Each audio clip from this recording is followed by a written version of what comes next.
And now I'd like to introduce our panelists for today's broadcast. First, I would like to introduce Barry Smith. Barry leads Pine Hill Group's Transaction Advisory Services practice. In this role, Barry assists a broad range of private equity and corporate asset clients with accounting and financial due diligence. On a post-closing basis, Barry's team assists clients with post-closing integration activities.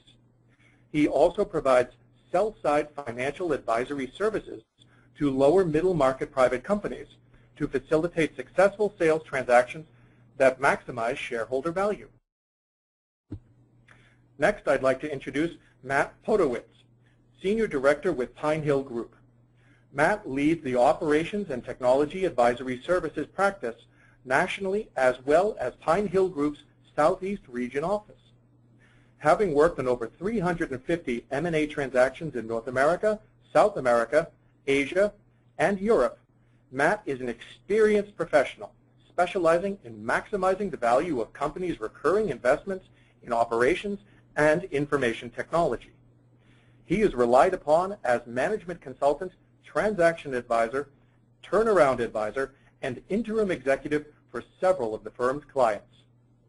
Also joining us today is Katie Davies, Senior Director of Advisory Services at Radius. Katie oversees Radius's advisory client engagements across 5 continents with expertise in a wide variety of cross-border issues, including HR, tax, intellectual property, and immigration consulting. During the broadcast today, we will be tweeting using the hashtag #GlobalGrowth. I encourage you to look for those tweets and to follow us on Twitter at RadiusWW. Over to you, Barry. Thank you, Ed, and good afternoon, everyone.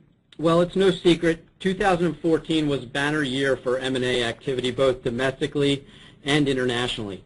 No matter which trade publication you pick up or article you read, everyone seems to be reporting a similar story, that 2014 M&A levels were consistent with 2007 or the pre-financial crisis levels.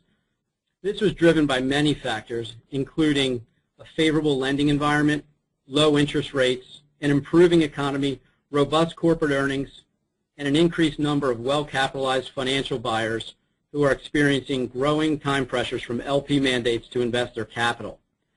These same key drivers and dynamics are expected to remain in place during 2015 and beyond, which should lead to a similar story unfolding this year and potentially beyond.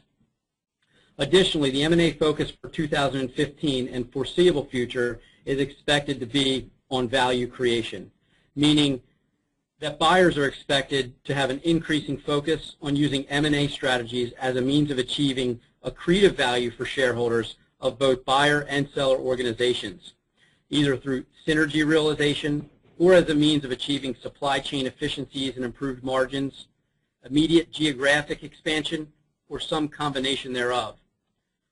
For this reason, savvy buyers and their diligence approach will increasingly focus on what will happen after the transaction closes, in addition to the more traditional view of due diligence where the buyer seeks to achieve comfort that a fair purchase price was achieved. In one of its recent publications, Ernst & Young highlighted that recent M&A growth was being fueled by an environment where assets, brand, and strategic vision are in a state of constant assessment. They explain that this environment bodes well not only for deal volumes, but also transaction type, and they expect to see a greater level of spin-offs and carve-outs in 2015. Anecdotally, I can say even we have seen this carve-out theme playing out over some of our most recent deal volume. As larger companies look at divesting of non-core business units, certainly it becomes critical that diligence become more encompassing than the traditional view, which was largely focused on accounting and financial diligence, tax diligence and structuring, and operations and technology work streams, to where it is now, where due diligence processes are being tailored to include the view towards the post-closing enterprise and the related integration efforts that will be required. With all of this in mind, we've put together a discussion to help you plan and execute more effective due diligence strategies, which hopefully will result in more successful acquisition outcomes. Matt, why don't you provide an overview of today's agenda and jump us right into it?